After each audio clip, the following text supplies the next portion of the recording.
following documents before this House: the 2022 Division of Revenue Amendment Bill, the 2022 Adjustment Appropriation Bill, the Special Appropriation Bill, the 2022 Rates and Monetary Amounts and Amendments of Revenue Laws Bill, the 2022 Taxation Laws Amendment Bill, the 2022 Tax Administration Laws Amendment Bill, the Revised Fiscal Framework, the 2022 Adjusted Estimate of National Expenditure, the 2022 Medium-Term Budget Policy Statement. Madam Speaker, the strategic goal of this government is to reduce poverty, inequality, unemployment in pursuit of better life for all. It was former President Nelson Mandela who reminded us that, and I quote, "Democracy will have little content and indeed will be short-lived if we cannot address our socio-economic problems within an expanded and growing economy." South Africa's economy is underperformed for many years. Several long-standing structural impediments continue to hamper growth. These include unreliable electricity supply, costly and inefficient ports and rail networks, crime and corruption, weak state capacity, and high levels of material concentration and barriers to entry that suppress the emergence and growth of small business. These challenges undermine our efforts to create jobs, contributing to high levels of poverty and inequality. Our structural challenges have been exacerbated by new ones, including global economic slowdown, high energy and food prices, the destruction caused by natural disasters such as the recent floods. The 2022 Medium-Term Budget Policy Statement aims to address the needs of South Africans and secure our future stability and prosperity.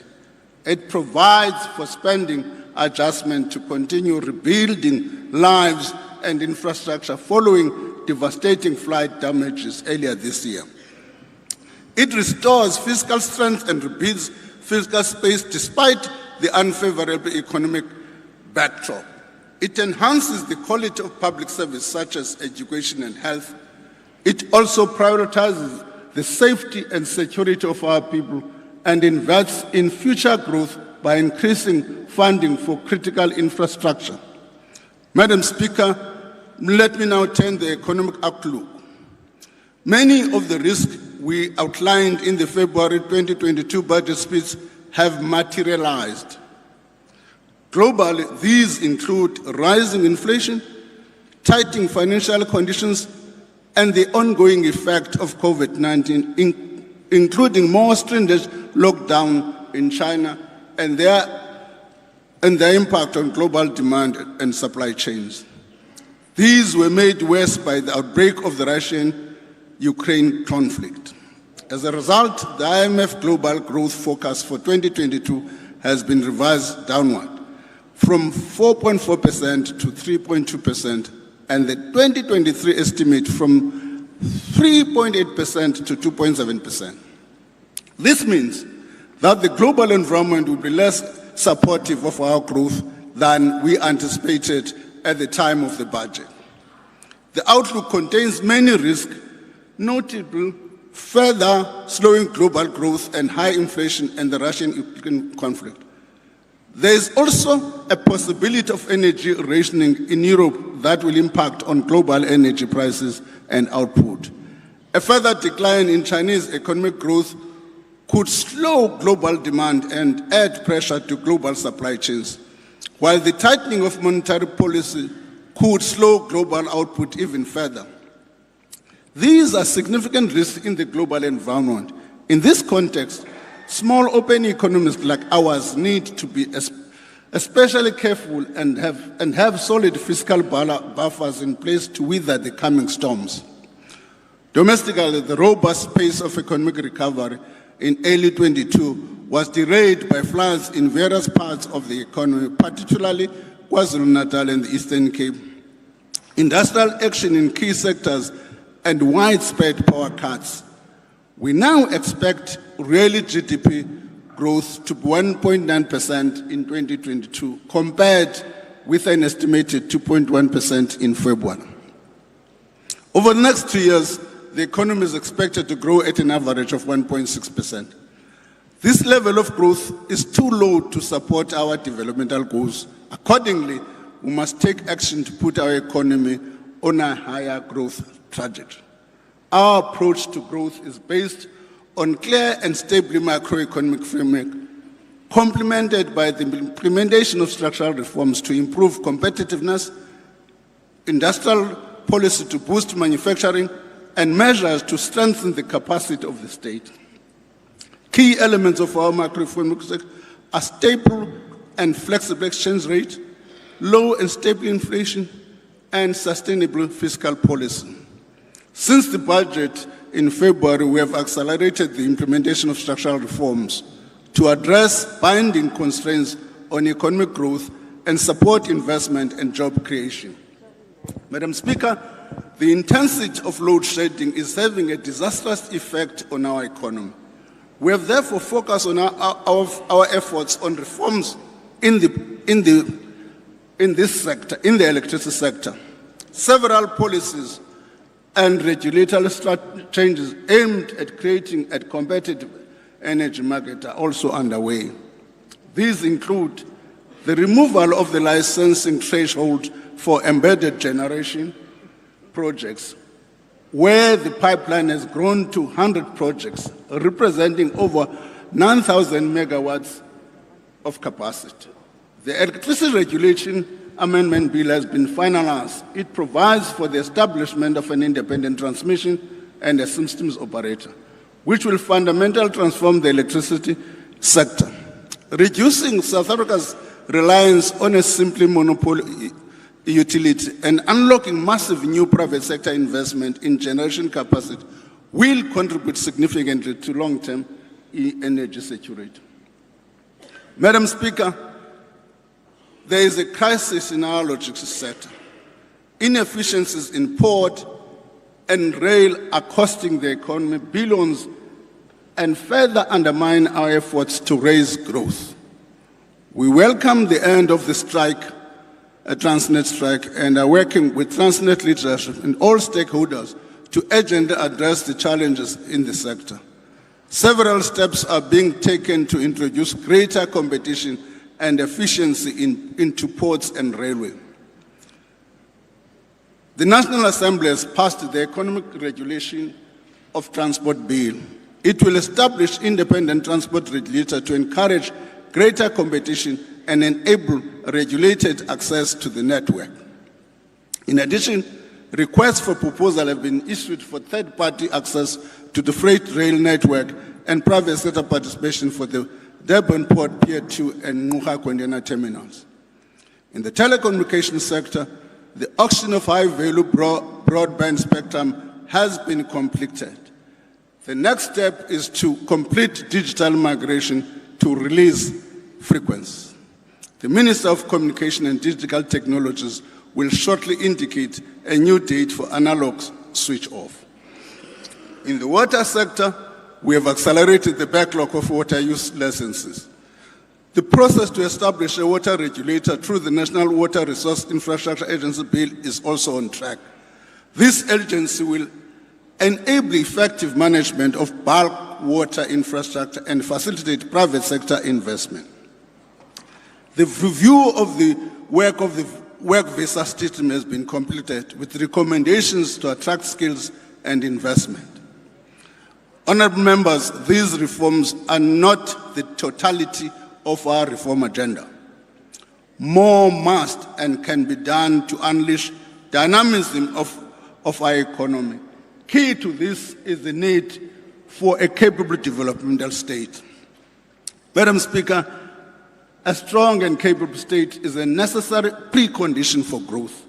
The state is responsible for creating and maintaining an enabling environment for growth and investment. It provides basic services and promotes the rule of law. To do this effectively, the state needs to be responsive to societal needs, prioritize, sequence, and coordinate interventions through institutions that are accountable and capable.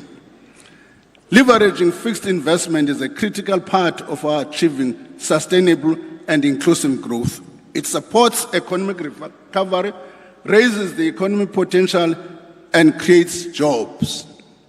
We have seen gross fixed capital formation contract on average by 4.4% annually between 2016 and 2020, from a peak of 796 billion in 2025.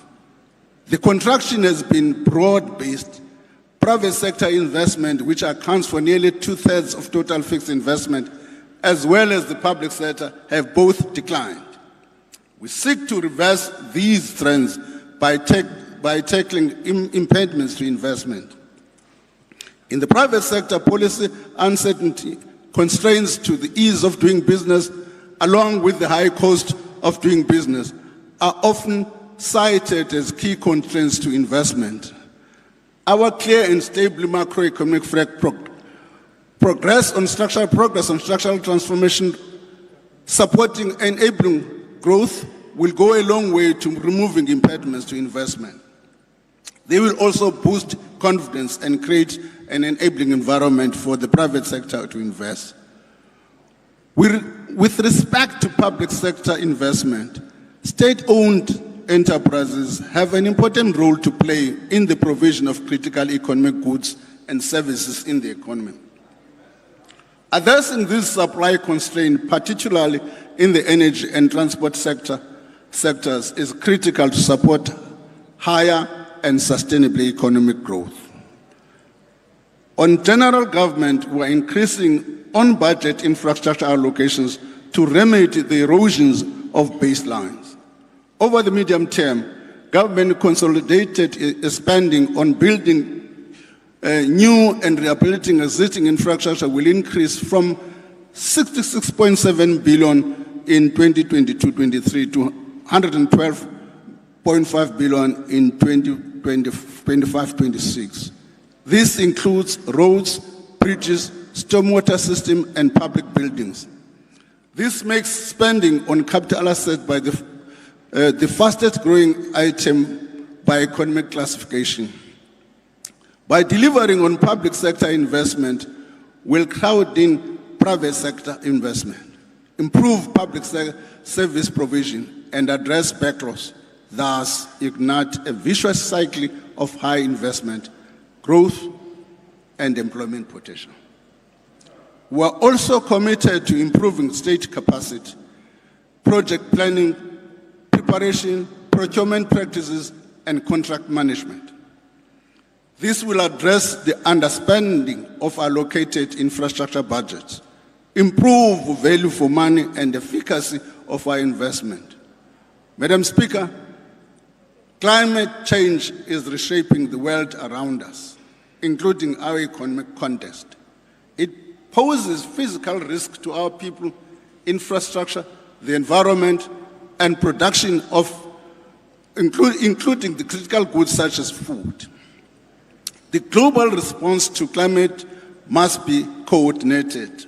For our part, we are finalizing negotiations on the pledges by the International Partner Group for the Just Energy Transition. In addition, the investment plan supporting our energy transition was recently endorsed by Cabinet. We will take all necessary steps to ensure that our transition is just. Madam Speaker, when government finances are saddled with debt, it becomes very difficult to meet our developmental objectives. For nearly 15 years, the South African government has been tabling higher deficits. As a result, government debt is projected to be more than 4.7 trillion in our current financial year, compared to 627 billion in the year 2008-2009. This debt is incurring debt service cost that will average 354 billion per year over the medium-term expenditure framework. As already outlined, the global economy is slowing, inflation is increasing, financial markets are becoming more volatile. The result is that the debt service costs are estimated to be 5.9 billion higher in 22-23 than it was thought at the time of the February budget. Moreover, the possibility of a major price correction in financial markets is a significant risk. This will affect fiscal revenues going forward. It is for this reason that the medium-term strategy needs to maintain a prudent approach to fiscal policy. We need to decrease our debt burden and debt service costs by reducing our annual deficit. This will stabilize public finances and reduce the fiscal risk. Honourable members, we are making progress in this regard. A consolidated fiscal deficit of 4.9% of GDP is projected in 2022-2023. This will decline to 3.2% of GDP by 2025-2026. A primary fiscal surplus of 0.7% of GDP will be achieved in 23-24. This is 1 year earlier than projected at the 2021 medium-term budget policy statement. We also now expect gross government debt to stabilize at 71.4% of GDP in 2022-23, 2 years earlier and at a lower level than projected in the 2022 budget review. Among other things, this means that we are proposing that no budget reduction are implemented in the 2023 budget. In fact, consolidated government spending will exceed 2.2 trillion this year and will rise to 2.5 trillion in 25-26. Turning to revenue, since the 2022 budget, revenue collection has exceeded projections, and the gross tax revenue estimate for 2022-23 has been revised up by 83.5 billion to 1.68 trillion. The higher estimate is largely due to improvements in corporate income tax collections with strong receipts from the finance and manufacturing sectors. This is better than expected revenue collection estimates, including over the medium term, have allowed government to narrow the deficit and mitigate lingering and new risk. Equally, it allows us to gradually restore the baseline budgets of departments key to the delivery of services without making unaffordable permanent commitments. A portion of higher than anticipated revenue will be utilized as follows. First, reduce the deficit in the current financial year and over the MTF, make additions for infrastructure projects, critical public services such as education, health and policing, addressing fiscal risks that were previously identified in February. These include higher than projected debt service costs, the public service wage bill, and the materialization of financial risk from some state-owned companies. Should any of the fiscal risks materialize, this could negatively affect the fiscal position and government's efforts to stabilize the public finances. Madam Speaker, we are allocating a net addition of 13 billion in spending adjustment for this 2022-23 financial year in the adjustment appropriation bill. The largest adjustment of that 13 billion is 6.3 billion, which is equal to 49% of the total, is allocated towards this disaster relief, especially the April flooding in several parts of the country. Other adjustment in the adjustment appropriation include 308 million for 24 rural bridges through a program called Willisizo Rural Bridges. I must explain, this amount is only for in-year. For the next outer years were mere penciling in for all provinces. This will cover only 2 provinces which are ready with their bridges, that is Eastern Cape and Limpopo. 500 million rand is also set aside to kick off the Home Affairs digitization program that will employ 10,000 young people over 3 years. 118 million is to deal with an interim allocation cost to prepare for the rebuilding of Parliament. I think I need to explain that because there are 2 amounts included in that. The first amount relates to how much Parliament is, I'm going to make the figure at the end, how much it will cost Parliament to rebuild it. And then how much between now and March can be allocated towards rebuilding Parliament.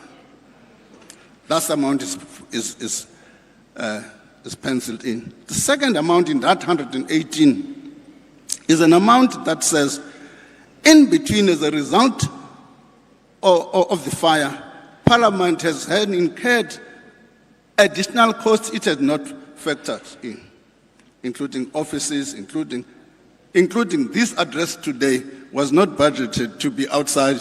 It was budgeted to be in Parliament, not to be here. So Parliament is paying extra cost by being here. So you've got 2 amounts to get the technical work for the rebuilding. Secondly, for what is called unavoidable and unforeseen for Parliament.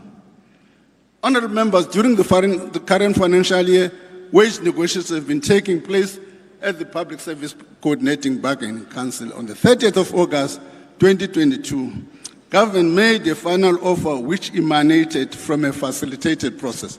Underline that. From a facilitated process, and a tentative agreement was reached and was tabled before the Bargaining Council. All parties undertook to go and seek mandates. Then the unions came back and said they do not have a mandate. But it must be understood that there was a tentative agreement facilitated. This offer includes the continuation of non-pensionable cash allowance for the current financial. This translates into an average of 1,000 rand per employee per month until March 2023. It also translates that cash control into 4.5% for the wage bill, and another pensionable salary increase of 3% for public servants. That together in total comes to 27.5%. Sibazami. Madam Speaker, the offer on the table is the best interest of the fiscals and public service workers. Implementing it does not undermine the collective bargaining process. We believe that the facilitation process has helped all parties get to this point. Therefore, the spending estimates we are tabling today include this amount. This offer will be implemented through the payroll system and backdated to April 2022. Honourable members, our budget over the next 3 years is focused on restoring service delivery and laying the foundations for a higher growth. Medium changes to spending plans are driven mainly by government's decision to extend the special COVID-19 social relief distress grant by 1 year until 31 March 2024. The fiscal framework also includes funding for cadetry costs of the 2022-2023 public service increases, as well as for safety and security, infrastructure investment, and service delivery. The SRD grant was introduced in May 2022 as a temporary measure to respond to the needs of the most vulnerable who were affected by lockdown measures. It has been extended several times since then. Discussions on the future of the grant are ongoing and involve very difficult trade-offs and financing decisions. Despite the provision made in this budget, I want to reiterate that any permanent extension or replacement will require permanent increases in revenues, reduction in spending elsewhere, or a combination of both. Madam Speaker, this is what is meant by trade-offs, balancing the need to address one priority over another. Overall, consolidated government spending is projected to increase to 2.21 trillion in 2023, 2.48 in 25-26, at an average growth of 4%. The social wage totaling 3.56 trillion over the next 3 years, or put differently, 59.2% of the consolidated non-interest spending, will take up the biggest share of the budget in support of poor households and the most vulnerable in our society. The largest allocations are directed to the education, health, and social development sectors. Moreover, over the next 3 years, spending increases will be prioritized to improve investment in infrastructure and boost the budget for safety, security, and fighting corruption. Overall, government's consolidated capital spending will increase from 95.1 billion in 22-23 to 145 billion in 25-26. This excludes spending on state-owned enterprises. We are working closely with the presiding officers of Parliament to restore and rebuild Parliament. Over the medium-term expenditure framework, we have made allowances for approximately 2 billion for rebuilding of Parliament.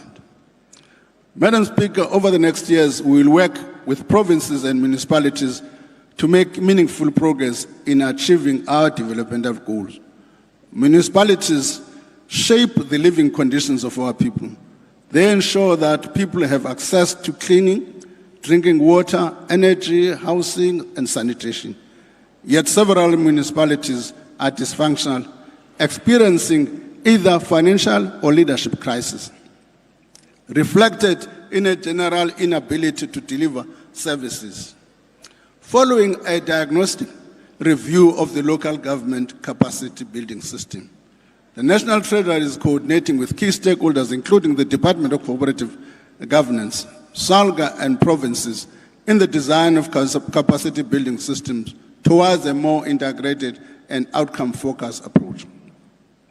Over the next 3 years, we propose allocation of 48.4% of available non-interest spending to national departments, 41.4% to provinces, and 10.1% to local government. This will allow provinces to support basic education and health services, roads, housing, social development, and agriculture. We're also allocating additional funds to local government to support the delivery of free basic services to poor households. Considering the rise of cost of the free basic service, as well as the rising bulk electricity and water costs, the 2023 budget review will provide more detail on these efforts.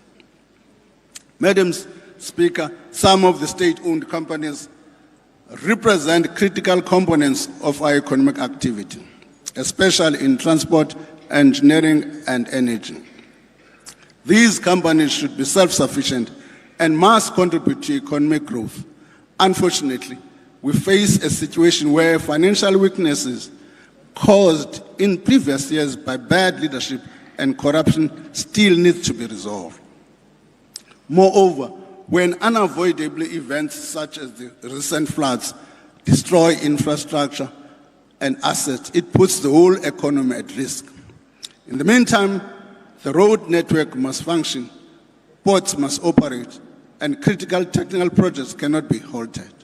So, as balance sheets are being restored, and those who looted and mismanaged them are being held accountable, including through the criminal justice system, we have little choice but to act to keep these key services running.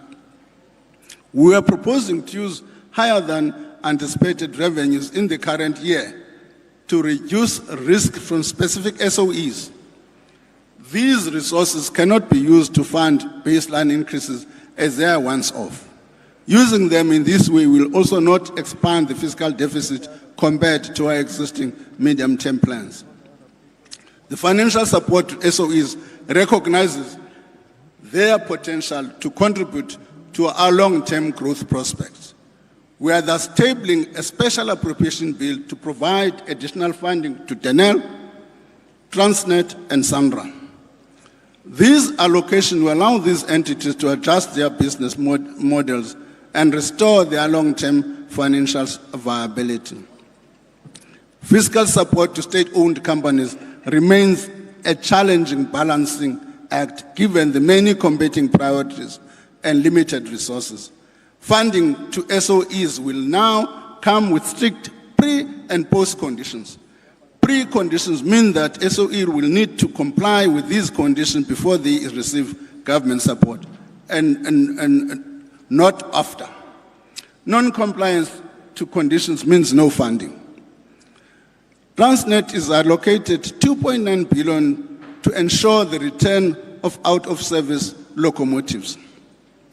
This will be complemented by 2.9 billion from in-year spending adjustment to deal with flood damage that affected its operations in eThekwini. Denel is allocated 3.4 billion to support recent progress made to stabilize the entity. This allocation will be augmented by 1.8 billion in sale of non-core assets and will unlock committed order book of 12 billion awaiting execution. Honourable members, the uncertainty surrounding the Gauteng improvement project continues to have a major negative implication for road construction in the country. We need to move on from the debates of previous years and find solution to this challenge. To resolve this funding impasse, the Gauteng provincial government has agreed to contribute 30% to settling Sanral's debt and interest obligations, while national government covers 70% of this. Gauteng will also cover the cost of maintaining 201 kilometers and associated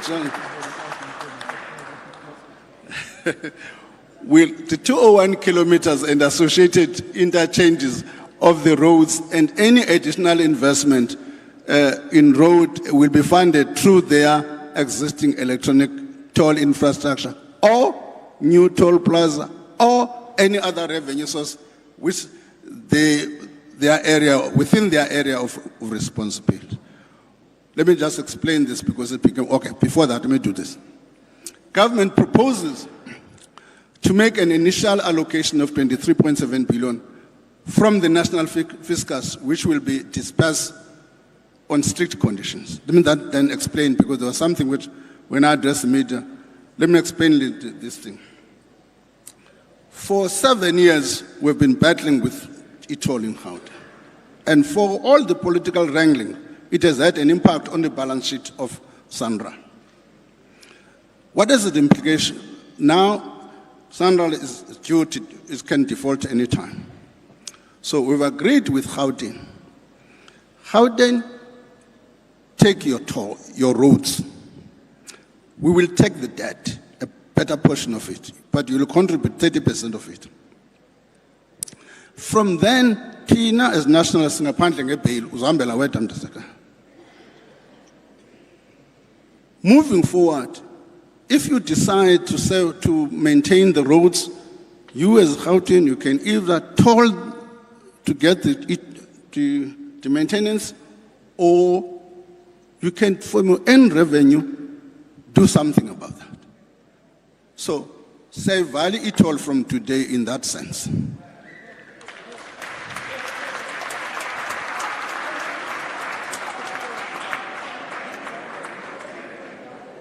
There are implications. There are implications.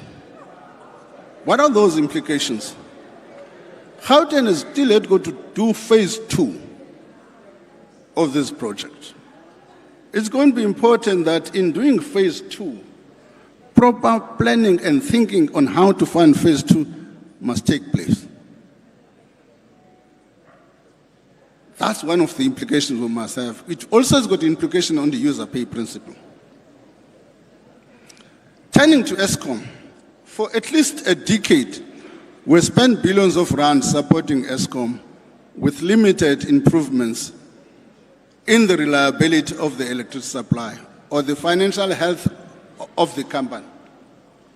To ensure Eskom's long-term financial viability, government will take over a significant portion of the utility's 400 billion debt. While the selection of the relevant debt instruments and the method of effecting the relief is still to be determined, the quantum is expected to be between 1/3 and 2/3 of Eskom's debt. The debt takeover, once finalized together with other reforms, will ensure that Eskom is financially sustainable. This program will allow Eskom to focus on plant performance and capital investment and ensure that it no longer relies on permanent bailouts. Importantly, the program will include strict conditions required of Eskom and other stakeholders before and during the debt transfer. These conditions will address Eskom's structural challenges by managing the cost addressing the municipal and household debt due to the utility and providing clarity on transparency and in tariff pricing. In addition, the conditions will be informed by Treasury-led independent review of Eskom operations, in particular the performance of its fleet. In other words, if I want to explain this thing, for us to be able to say to Eskom, these are the outcomes we require as we change debt, we need from ourselves to be informed. In that regard, we have said we want an independent review of people who are going to assist us to analyze what is happening in Eskom so that we should be able to attach conditions which are appropriate. Further details of this program will be finalized following consultation with all relevant stakeholders and lenders and will be announced in the 2023 budget.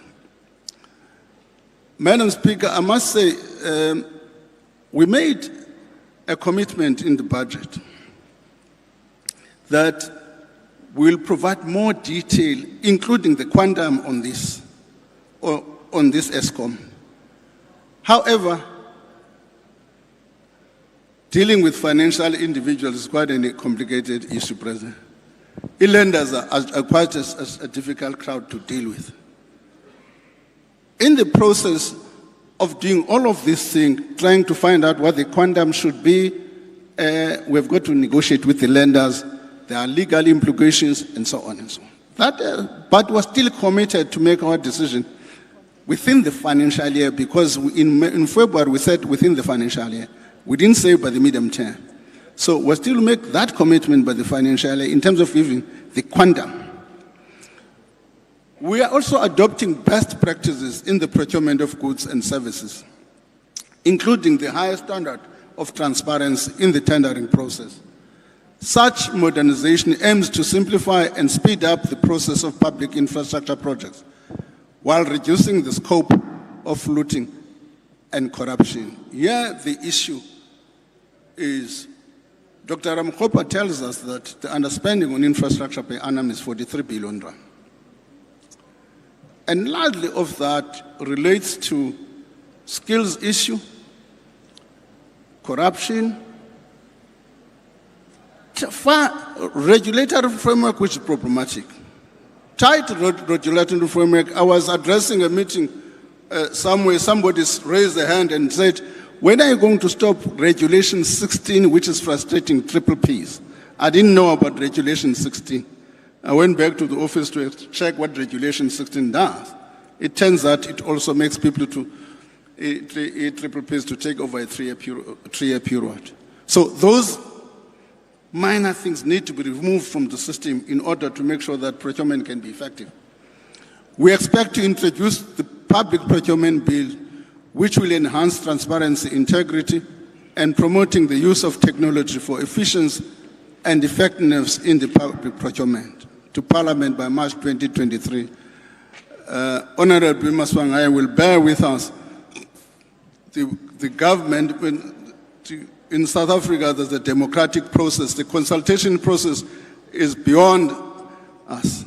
Just Nedlec alone, I don't know how many months it took us in Nedlec, but we're still committed to do it within this fiscal year. The new preferential procurement regulations of 2022, replacing the now invalid regulations of 2017, will be promulgated in November 2022 to be effective from the 16th of January 2023. The regulations empower organs of the state with the authority to determine their own preferential procurement policies within the ambit of the Preferential Procurement Policy Framework Act. I must add, yes, the Constitution of the Republic of South Africa says it is the organ of state that procures.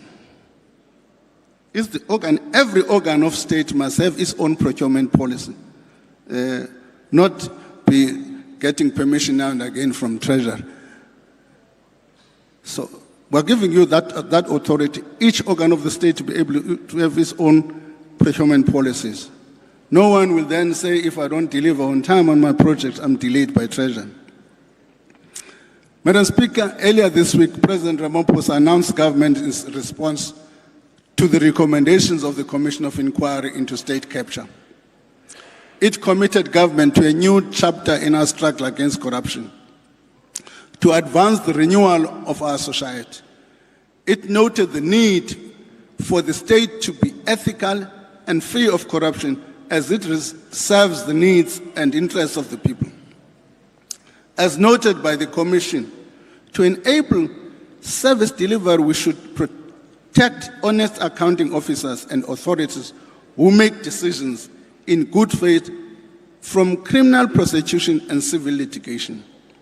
In this regard, we'll strengthen the auditing and preventive control of systems to enable managers to manage while putting mechanisms to hold them accountable. The Commission of Inquiry into the State Capture made a recommendation aimed at strengthening the institutional governance and accountability mechanism.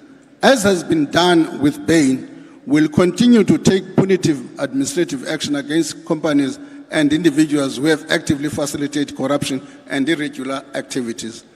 Madam Speaker, crime is a safe economic as well as a social issue. A safe environment is important for full participation in economic and social life. This makes fighting crime a key pillar of enhancing economic growth. Many South Africans' lives live in fear in their homes, in their places of work, and in places of recreation. In response, we are allocating additional resources to our security forces to take the fight to those that threaten our peace as a nation. We'll support the police to recruit an additional 15,000 constables over the next 3 years. This is in addition to the current 10,000 they are recruiting this year. Honourable members, we are doing everything necessary to prevent grey listing by the Financial Action Task Force, the international standard-setting body that oversees global compliance with anti-money laundering rules. Already we've tabled 2 bills in Parliament aimed at addressing weaknesses in our legislative framework. The bills are expected to be enacted by the end of this year. This will be a significant step towards meeting the 40 recommendations made by the Financial Action Task Force. We are also required to implement laws on anti-money laundering and corruption more effectively. Investing in building the capacity of our regulatory and enforcement institution is already bearing positive results. These include the Investigating Directorate of the National Prosecuting Authority has enrolled 26 cases, declared 89 investigations, and 165 accused persons have appeared in court for alleged state capture-related offences. The Asset Forfeiture Unity has frozen or granted preservation orders to the value of 12.9 billion rand and returned a total of 2.9 billion to the affected entities. The SIU has instituted 4 High Court cases in relation to contracts worth 62.1 billion. And SARS investigations arising from the Commission's findings and evidence have resulted in collection of 4.8 billion in unpaid taxes. SARS is currently engaged in 18 projects involving 222 cases. 11 of those cases are recommendations explicitly for SARS to execute, and 8 have been finalized and others are under investigation. The 2022 medium-term budget policy statement proposes additional resources to the budgets of the National Prosecuting Authority, the Special Investigation Unit, the Financial Intelligence Center, and the South African Revenue Services to further improve the capability of the state to investigate and prosecute sophisticated financial crimes. In addition, government will also publish a revised national risk assessment strategy on anti-money laundering and terror financing. Madam Speaker, let me conclude by reiterating what I said in the beginning of our democratic ideas. Will be given life and sustained by growing and inclusive economy. We cannot ignore the relation between democracy and the economy, and the relation between politics and inequality. We are fortunate to have a legal and policy framework backed by political vision that allows us to transform the economic conditions of our people and deliver on the promise of democracy. The medium-term budget policy statement reminds us of the urgent need to pursue the reform of our economy in our consistent manner and with the freedom of our people in mind. We should not take lightly the link that former President Nelson Mandela made and other leaders that drew between thriving economy and a fair and just society. This is the golden thread that this runs through our constitution. And in this medium-term budget policy statement, we should keep sight of this goal and the balancing act it entails as we do our work. Madam Speaker, I'm grateful to President Ramaphosa and Deputy President Mabuza for their support and leadership. And thank you to Deputy Minister of Finance and the National Treasury team, led by the Acting Director General. My sincere thanks to the Commissioner of the South African Revenue Service and the Governor of South African Reserve Bank. Of course, nonkosikazi noba akekho apha undijongile TV.